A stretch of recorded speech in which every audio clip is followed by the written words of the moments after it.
Family ID में त्रुटियों के सुधार के लिए प्रशासन आपके द्वार अंतर्गत जिला स्तर के साथ साथ खंड स्तर पर व ग्रामीण स्तर पर शिविर लगाकर परिवार पहचान पत्र की खामियों को दूर किया जाएगा, जिनमें विशेषकर परिवार की वार्षिक आय त्रुटियों को दूर करने तथा वेरिफिकेशन करने का कार्य भी शामिल है। ये जानकारी एडीसी हितेश कुमार ने जिला सचिवालय के सभागार में फैमिली आईडी तथा जिला के परिवारों को काटे गए बीपीएल राशन कार्ड के संबंध में प्रेस संवाददाताओं को संबोधित करते हुए दी। उन्होंने कहा कि इन शिविरों को आयोजित करने का उद्देश्य पात्र व जरूरतमंद परिवारों को योजना में शामिल करना है, जिनकी वास्तविक वार्षिक आमदनी 1,80,000 रुपए तक है, लेकिन फैमिली आईडी में उनकी वार्षिक आय अधिक दर्शाई हुई है। जिला का ऐसा कोई भी पात्र व जरूरतमंद परिवार इस योजना से वंचित न रहे, इसलिए प्रशासन आपके द्वार पहल शुरू की जा रही है। उन्होंने कहा कि जिला प्रशासन आपके द्वार के अंतर्गत आगामी 27 जनवरी को स्थानीय महात्मा गांधी सामुदायिक केंद्र एवं पंचायत भवन पलवल में, 1 फरवरी को लघु सचिवालय होडल तथा 6 फरवरी 2023 को हथीन के बीडीपीओ कार्यालय में प्रातः 11 बजे से दोपहर 2 बजे तक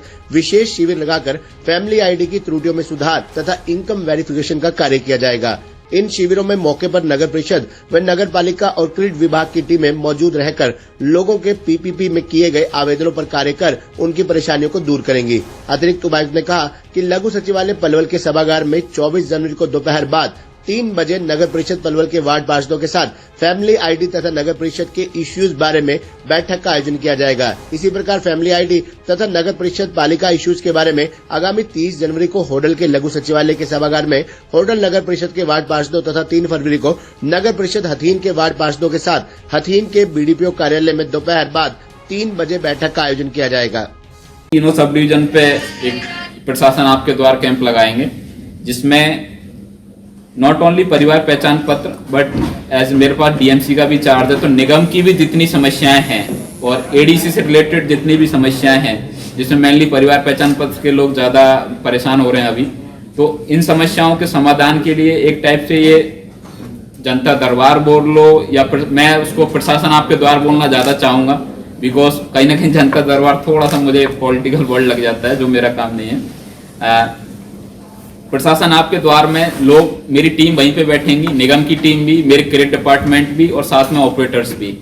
जितनी समस्या का समाधान वहीं पे हो सकेगा तो वो वहीं पे करेंगे, लेकिन कुछ समस्याओं में जैसे वेरिफिकेशन की जरूरत होती है, स्पेशली इनकम वाले में, आपके जैसे caste, date of birth, marital status, employment, इन चीजों के डॉक्यूमेंट हैं तो वो वहीं के वहीं करेक्ट हो जाएंगे। लेकिन कुछ चीजों में मेरी लोकल कमेटी और सेक्टर कमेटी वेरीफाई करती है, उनमें 3 से 4 दिन का समय लग जाएगा। इसीलिए मैंने हर सब डिवीजन कैंप में पलवल में जैसे हमने रखा है 27 का है, जिसका वेन्यू है पंचायत भवन। इसकी टाइमिंग रहेगी 11 बजे से लेकर 2 बजे तक। तो 11 से 2 के बीच में पंचायत भवन में हम पलवल, जिसमें पलवल और पृथला और बड़ोली तीनों ब्लॉक आ जाएंगे पलवल सब डिवीजन में। इसमें कोशिश रहेगी कि वहीं के वहीं निगम और परिवार पहचान पत्र की समस्या का समाधान हो जाए। नहीं होता है तो 2-3 दिन में हम उनको सोल्व कर देंगे।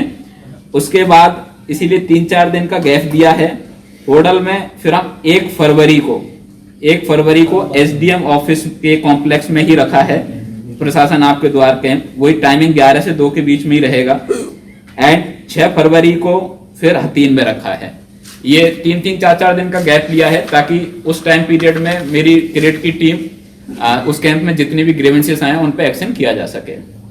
6 फरवरी के बाद फिर हम इसको पंचायत लेवल पे कैंप लगवाएंगे। पंचायत लेवल पे मैं नहीं बैठूंगा,